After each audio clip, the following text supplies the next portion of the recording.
YBY फोरबायदि trading एपनि सोमोन्दै बुंनो नागिरदों। गोबां मानसिफ्रानो बेबायदि एपआव गोबां प्रफिट खालामो आरो गोबांफ्रानो गोबां लस जायो। दाना बेबायदि एपआव फैसा इनभेस्टमेन्ट खालामनांगौना नाङा बेनि सोमोन्दै जेसे हायो सुंद' समनि गेजेराव बुंनो नाजागोन। आंनि भिडिअखौ नायोब्ला नोंथाङा दिनैनिफ्राय ट्रेडिं एपआव अनलि प्रफिटल' खालामगोन, माब्लाबाबो लस जानाय नङा। आरो लस जायोब्लाबो नोंथाङा इसेल' बिबांनि रां लस जागोन। भिडिअखौ गोसो होनानै आरो जायफ्रा YBY ट्रेडिं एपआव इनभेस्टमेन्ट खालामनानै लस जादों बिथांमोननो बे भिडिअखौ शेयार खालाम। एक्चुअली मानसिफ्रा लस जानायनि कारना मोनसेल', बे जाबाय ग्रिडिनेस।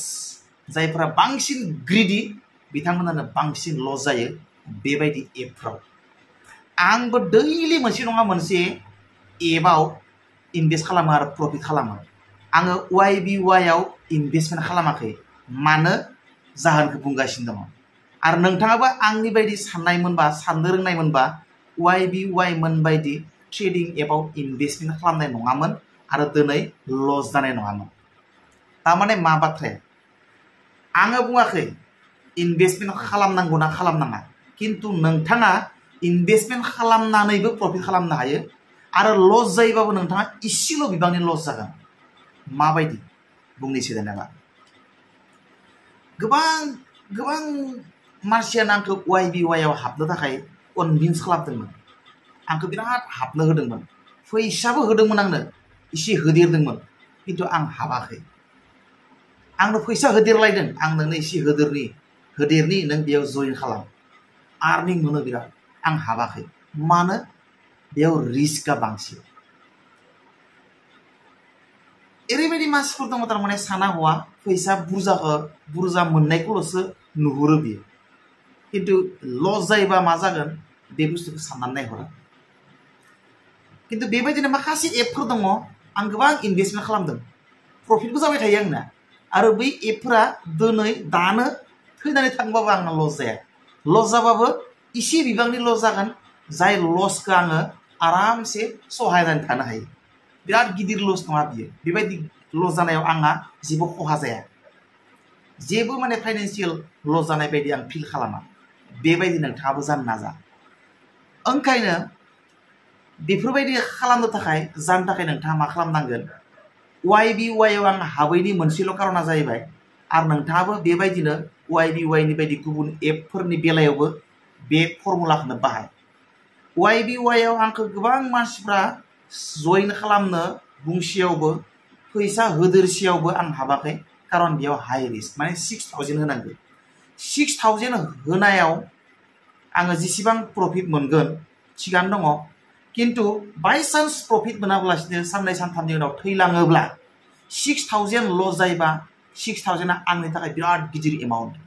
आङो 6000 लस जायोबा आङो सहायनो हानाय नङा, आङो उन्दुनो हानाय नङा, आं बिराद गिदिर दुखुआव गोग्लैगोन। बेबायदि कन्डिसन जायोब्ला नोंथाङाबो इनभेस्टमेन्ट खालामनो नाङा। 6000 आ गोबांनि थाखाय इसेल' बिबांनि फैसा, नाथाय 6000 आ गोबांनि थाखाय बिराद गिदिर एमाउन्ट बियो।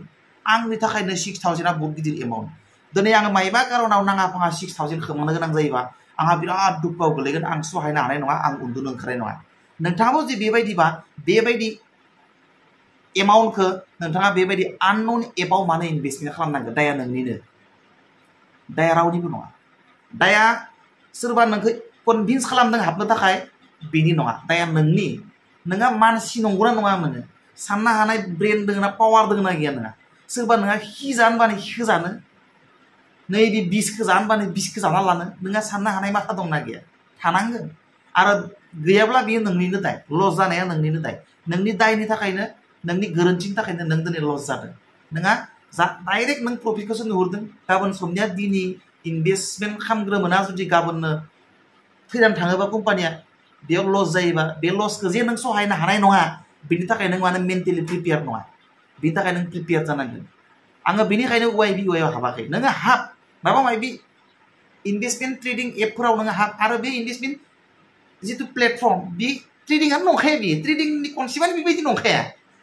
ओरैनो नामाल'सो ट्रेडिं बिनो ट्रेडिं एप होनना बुंनाया नामाल'सो ट्रेडिं एखुनु ट्रेडिं नङा बियो ट्रेडिंआ बिदि नङाना जों शेयार मार्केटाव ओरैबायदि ट्रेडिं खालामो ट्रेडिं होननाय जिनिसा बिदि नङा 6टानिफ्राय 9टासिम ट्रेडिं खालामनो हायो माबा खालामनो हायो बे बुस्थुफोरा ओरैनो नामाल'सो ट्रेडिं थारमाने फेक बेनिखायनो बेबायदि आं बुंखाबाय फंसेल' बाथ्रा लास्टाव बेबायदि फेक एपफ्रावबो फैसा आरजिनो हायो गोबां मानसिफ्रा वाइबिवाइनिफ्रायबो लाख लाख क्रर थाखा खामायदों फेक नंगौ नंनायालाय फेकनिफ्रायबो खामायनो हायो आंबो फेकनिफ्राय दैलि खामायो दा खामायगासिनो दङ आङो आं खिन्थु खोन्थाया प्रमट खालामा आंबो खामायो दाबो आं दैलि खामायगासिनो दङ फेक एकाउन्टआवनो फेक एपआवनो नोंथाङाबो फेक एपआवनो फैसा खामायनो हायो नाथाय नोंथाङा बिनि कन्स एन्ड प्र'सफोरखौ नायना लानांगोन इनभेस्टमेन्ट खालाम ओरैबायदि बिबांनिसो नोंथांनि केपासिटिनि जाय केपासिटिखौ नोंथाङा बायसान्स खोमानो गोनां जायोब्लाबो नोंथाङा बिराद दुखुआव गोलैया नोंथाङा बिराद सहायनो हायै जाया आरो उन्दुनो ओंखारै बिदि सिचुएसन जाया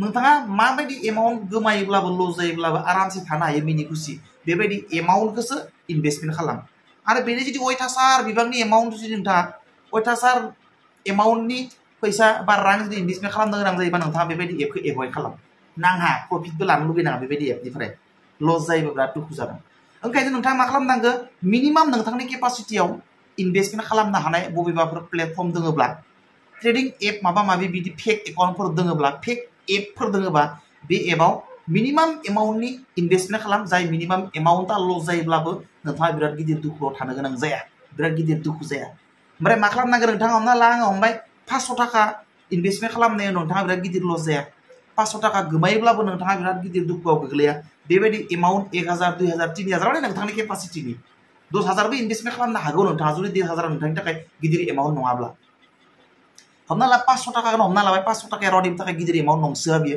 500 थाखा इनभेस्टमेन्ट खालामबाय दैलि आर्निं जागोन ना दैलि आर्निं जाया होमबा आजिखालि नैबे फेक ट्रेडिं एपफोरा दैलि आर्निं जायो दैलि उइथड्र खालामनो हायो 500 थाखा नों इनभेस्ट खालामबाय बेनिफ्रायनो नोङो प्रफिटखौ नोङो रिइनभेस्टमेन्ट खालामलांबाय था जुदि कम्पानिया गोबाव सम थांनानै थायोबा नोङो प्रफिट जागोन आरो गोबाव सम थांनानै थायोबा बेयो थैलांगोन थैलांनायनि उनाव नोंथाङा 500 थाखाल' लस जागोन जाय लसआ नोंथाङा बिराद गिदिर दुखुआव खोलैनाय नङा फिसा एमाउन्टनि इनभेस्टमेन्ट खालाम मोनबाय थानोबोथ' हामारगोना फेकबाबोथ' ओंखायनो बेबायदि एपफोराव 1000 2000 500 3000 बा मानसि लाना मानसि नोंथांनि केपासिटि लाना केपासिटि नोंथाङा इनभेस्टमेन्ट खालाम आरो बेखौनो रिइनभेस्टमेन्ट खालामलांबाय था प्रफिटखौ जाबदेरलांबाय था आरो बेबायदि नोंथाङा बे कम्पानिया जुदि बायसान्स गोबाव जोरनानै थायोब्ला नोंथाङा गोबां प्रफिट मोनगोन आरो नोंथाङा इसे सानफ्रोमबो माने उइथड्र खालामलांबाय थानांगौ आरोखि लभियायाव दोनबाय थानो नाङा बिराद बुरजा प्रफिट मोननो लुबैनानै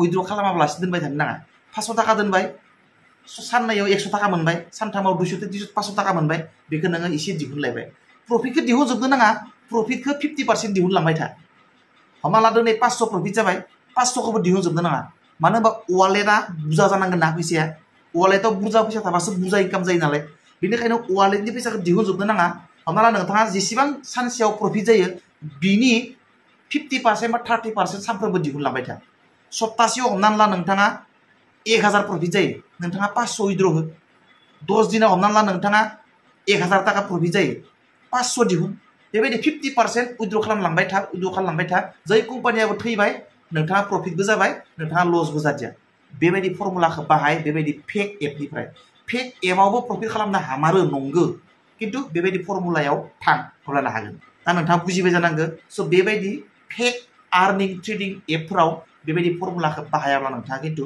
बिपद दं आरोखि बुजिबाय जानांगौ बाय बाय सी यू नेक्स्ट